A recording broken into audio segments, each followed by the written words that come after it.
Hello මේ video එක බලන්න channel එකට ආපු හැමෝම සාදරයෙන් පිළිගන්නවා. ඉතින් මේ දවස් ටිකේ ඔයගොල්ලෝ එකතු වෙලා ඉන්නේ අපේ pregnancy journey එකේ videos එක්ක. ඉතින් මේ තමයි අපි pregnant කියලා confirm කරගත්තට පස්සේ ડોක්ටර්ව හම්බෙන්න යන දවස.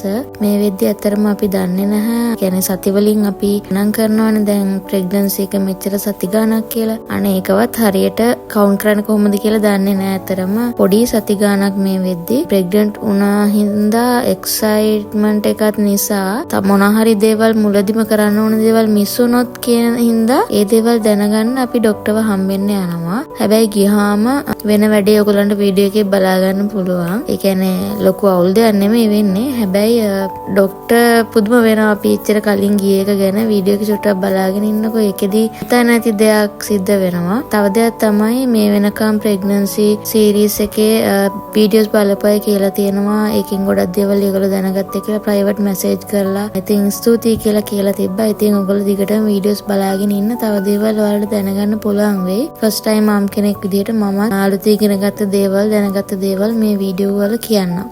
ඉතින් මේ තමයි ડોක්ටර් හම්බෙන්න ගියාම මුලින්ම මගේ ප්‍රෙෂර් බලනවා. ඊට පස්සේ ඊළඟට කරනවා බර බලනවා මගේ. ඒ වගේම තමයි පීරියඩ්ස් හැදුන දවස අහනවා අන්තිමට. එතකොට ඔය ටික නෝට් ඩවුන් කරගෙන තමයි අපි ඊළඟට ડોක්ටර්ට දාන්නේ. මේ අපි ඉන්නේ කිංස් හොස්පිටල් එකේ. කිංස් හොස්පිටල් එක ගැනත් කියන්න ඕන. ඇත්තටම හරිම කාම් වයිබ් එකක් තියෙන හොස්පිටල් එකක්. අලුත් හොස්පිටල් එකක් අපි මුලින්ම ගියේත් එදා තමයි ඒකට. ඩිලිවරි එක එකේ කරන්නේ නැති වෙන්න හේතුව තමයි අපි 9 වෙල්ස් එකේ තමයි බබා ගත්තේ. ඒකේ නොකරන්න හේතුව තමයි අර තාම කට්ටියගේ එක්ස්පීරියන්සස් නැහැ ඒකේ කිංස් හොස්පිටල් එකේ විස්තර දන්නේ නැහැ. ඒ ගැන ඒ නිසා තමයි අපි 9 වෙල්ස් එකේම කරේ. හැබැයි හරිම වෙනස් වටපිටාවක් තියෙන හොස්පිටල් එකක්. ඉතින් මේ දැන් මම දැක්ක කීප දෙනෙක්ම ප්‍රසිද්ධ අය ඒ හොස්පිටල් එකේ බබාලා අරන් තියෙනවා. ඔයගොල්ලෝ හොයලා බලන්න ඒක ගැන. ඉතින් මේ වෙද්දි බර බලනකොට මගේ බර කිලෝ 67.1ක්. කොහොම හරි pregnancy එක අන්තිම වෙනකොට මගේ බර 80ක් වෙනකම් වැඩි වෙනවා. දැන් අපි ડોක්ටර්ව හම්බෙන්න මග බලාගෙන ඉන්නවා. ડોක්ටර්ත් එක්ක යන ඩිස්කෂන් එක අහගෙන ඉන්න. ඔයාලට ගන්න දේවල් එකේ තියෙයි සහ අපිට ලැබුණු එක්ස්පීරියන්ස් එක කොයි වගේද කියලා ඔයගොල්ලෝ බලාගෙන ඉන්න. හිතුවේවත් නැති දෙයක් තමයි ડોක්ටර් මීට් වෙලා අපිට ලැබුණ එක්ස්පීරියන්ස් එක. ඉතින් එහෙනම් මෙතන ඉඳන් ડોක්ටර්ත් එක්ක අපි කතා කරපු දේවල් ඕගලන්ටත් අහන්න දෙනවා. ඒත් එක්කම වීඩියෝ එක ඉවර වෙනවා. අලුත් වීඩියෝ එකකින් ආපහු එන්නම්. දිගටම එකතුලා එන්න අපිත් එක්ක channel එක subscribe කරන්න. දන්නේ නැති දේවල් ඕගොල්ලෝ දැනගත්තා නම් තවත් අයටත් මේ වීඩියෝ එක share කරන්න. එහෙනම් අදට ගිහිල්ලා එන්නම්. ડોක්ටර් කියපු දේවල් ටික තමයි ඉම්පෝටන්ට්ම. ඒවා ටිකත් අහන්න. ඉතින් වීඩියෝ එක අදට ඉවරයි. බයි. අද බාක් කියලා කිව්වේ නෑ නේද? ඒකනේ වෙලා තියෙන්නේ. ආව පහයි මොකක්ද දෙන්නේ නැහැ. මේකේ ඉතින් වෙන මේ ඉන්ඩිවිජුවල්ස් 5 මිලිග්‍රෑම්ස් ගන්නවා. එතකොට මේ මේව ගත්තා. මේ ඒක කිව්වම අයියෝ මන්ද.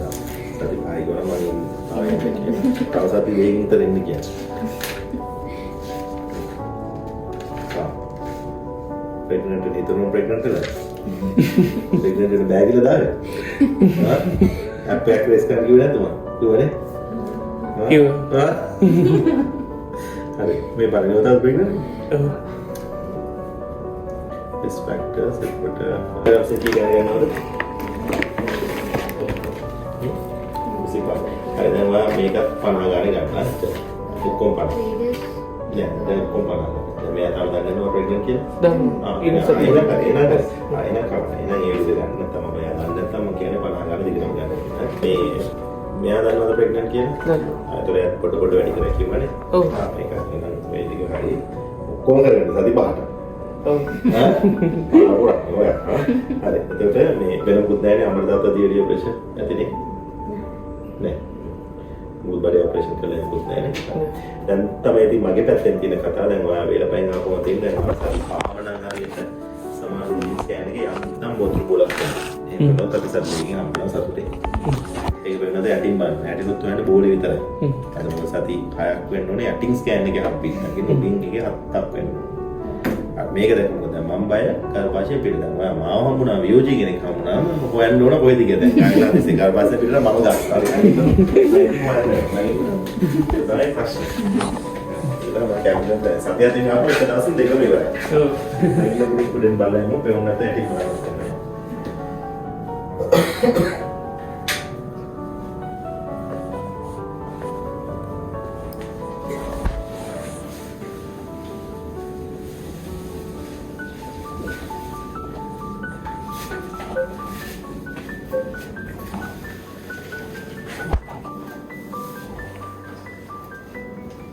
අනේ දෙන්ටිස් සම්බෙන්න ඔය ඉඳලා තියෙන්නේ.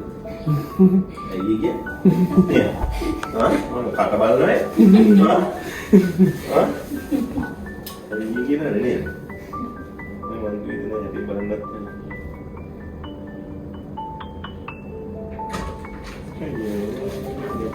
හස්බ පුරුදු වැඩේ ගලලා දෙන්න ඒක ගලවලා දෙන්න. ඇත්තට කියන්නේ ඉක්මනට ඔය ගලවන්නේ දෙටි ගලවලා දෙන්න. රිලැක්ස්. නබෝලේ තියෙනවා කියලා. මම වඩා ඩිෆර්ස් වන් කියලා බේත ගන්න කිව්වනේ. හරි. දැන් හරිනම් ඔයා මේ මොනවාද අපි මේකේ හાર્ට් බීට් එක දාගෙන ගන්න ගෙදරටවත් කියන්න දාන්න. කිව්වද ගෙදර? සුත්තක් මම කියනවා මේ අම්මලා ගෙදර තමයි ඉන්නේ. ඒ තුන් නැහැ කියන්න. හරිද? ඒකත් මේක උඩ ගන්නවා. හරි. හරි. මේකමයි යන්නේ. මේක තමයි අපිට දැන්ට මිස්කරේජස් වලක් ගන්න දෙන්න පුළුවන් එක. ඒක ගන්න පොලික සිත් පා ගන්න ඕනේ කොහොමද? අපි තත් දෙයින් එනකම් ඉවසලා ඉන්න. ඒව තාම දුක් නැහැ. දැන් අම්මගේ මෙතන ඉන්න වෙනවා.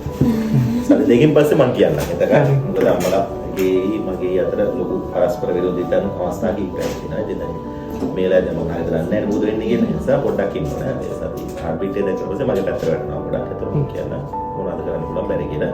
මේ සද්දේගේ අම්මා කියන දේ ඉන්න වෙනවා. දුවත් දැන්ට හොඳයි. හරි කරලා තියෙනවා. අපි සද්දේ ඉන්නවා. Thank you. Okay, thanks you.